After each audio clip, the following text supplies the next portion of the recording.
ચાલો આજે આપણે એક બહુ જ સામાન્ય પણ મહત્વના વિષય પર વાત કરીશું કમ્પ્લીટ બ્લડ કાઉન્ટ એટલે કે સીબીસી.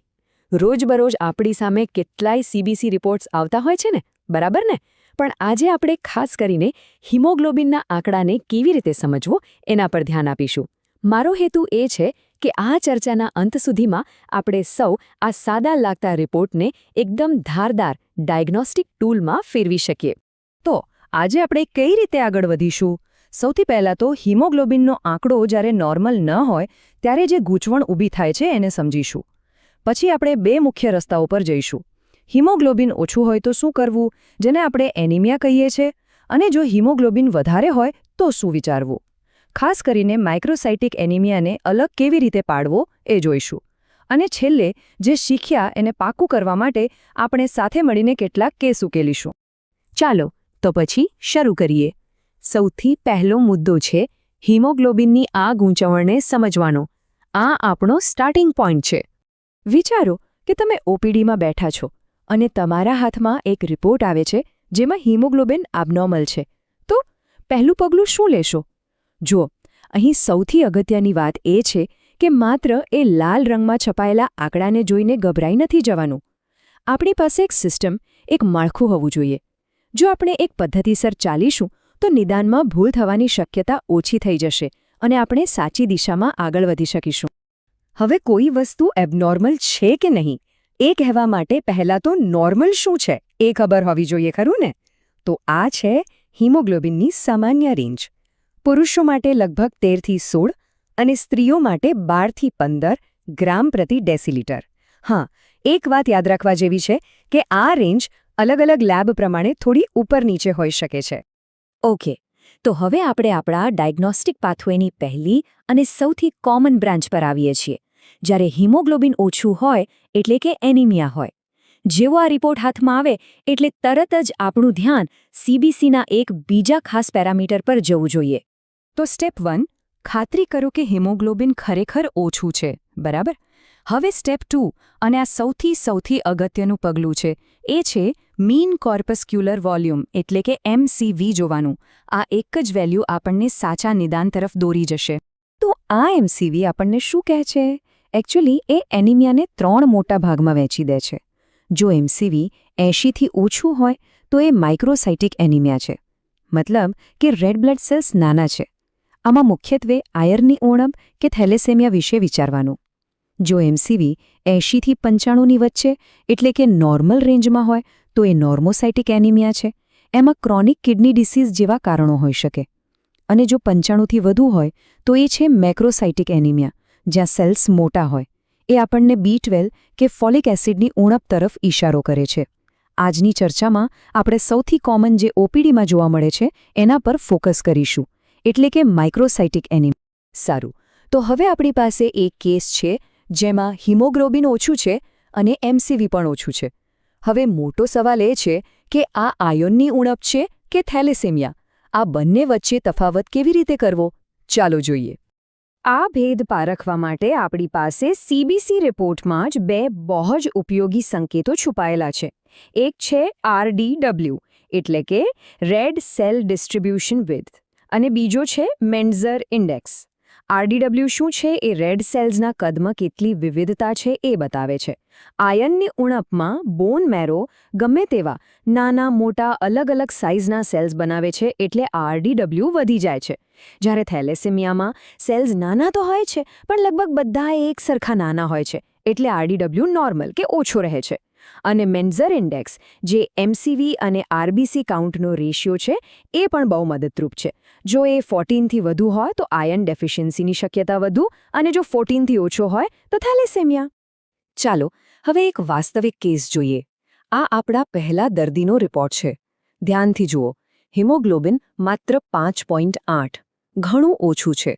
MCV 72.4 એટલે કે 80 થી ઓછું, તો આ માઇક્રોસાઇટિક એનિમિયા છે. અને હવે જુઓ, RDW 16.2%, જે ઊંચો છે. આ 3 આંકડા જોતાં જ આપણું મન આયર્નની ઉણપ તરફ વળવું જોઈએ. પણ ચાલો આપણે આપણા નિદાનને વધુ પાક્કું કરીએ. હવે આપણે મેન્ઝર ઇન્ડેક્સ ગણીશું. ફોર્મ્યુલા શું છે? MCV ભાગ્યા RBC કાઉન્ટ. તો અહીં 72.4 ને 2.73 વડે ભાગીએ. જવાબ આવે છે 26.5. હવે 24.5 આ આંકડો 14 કરતાં ઘણો વધારે છે. તો આ એકદમ સ્પષ્ટ કેસ છે આયર્ન ડેફિશિયન્સી એનિમિયા. હવે આ દર્દી માટે આગળ આયર્ન સ્ટડીઝ કરાવીને નિદાન કન્ફર્મ કરી શકાય અને સારવાર શરૂ કરી શકાય. સરસ. હવે એક બીજો કેસ જોઈએ, જરા અલગ છે. અહીં પણ જુઓ, હિમોગ્લોબિન 10.4 એટલે કે ઓછું છે. એમસીવી 63.4 ખૂબ ઓછું છે.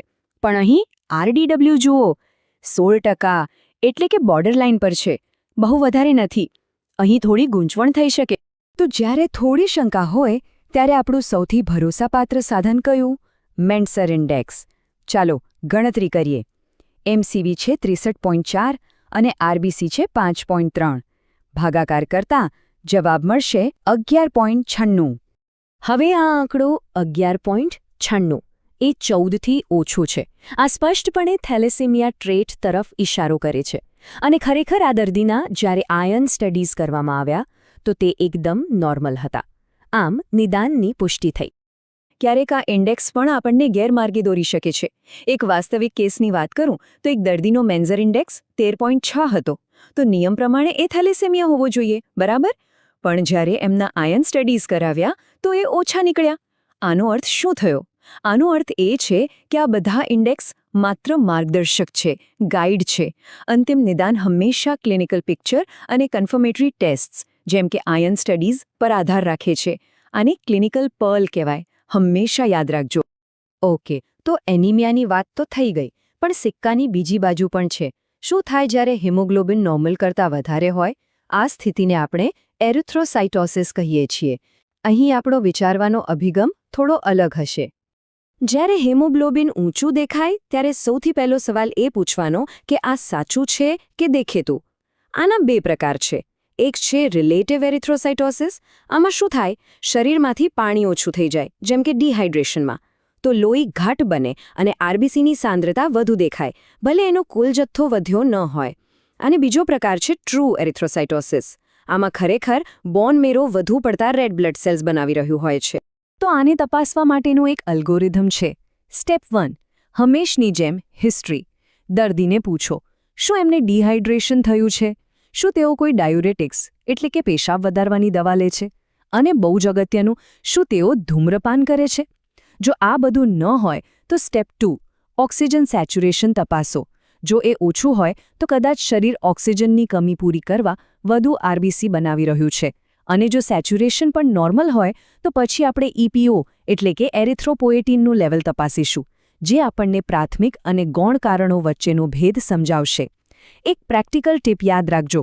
જો પુરુષોમાં હિમેટોક્રિટ 60%થી વધુ અને સ્ત્રીઓમાં 50%થી વધુ હોય તો એ લગભગ હંમેશા ટ્રુ એરિથ્રોસાઇટોસિસ જ હોય છે. ચાલો, અત્યાર સુધી આપણે જે પણ ચર્ચા કરી એને હવે ચકાસવાનો સમય છે. હવે તમારો વારો. હું 2 કેસ આપીશ અને આપણે સાથે મળીને એને ઉકેલવાનો પ્રયત્ન કરીશું. આ રહ્યો પહેલો કેસ. જરા આંકડા પર નજર નાખો.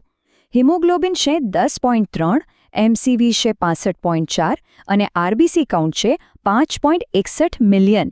તો ઓછું હિમોગ્લોબિન અને ઓછું એમસીવી? તો હવે સવાલ એ છે કે આ કેસમાં મેન્ઝર ઇન્ડેક્સ કેટલો આવશે અને એના આધારે આ દર્દીને શું હોવાની સૌથી વધુ શક્યતા છે? આયરનની ઉણપ કે થેલેસેમિયા? વિચારો, ગણતરી કરો.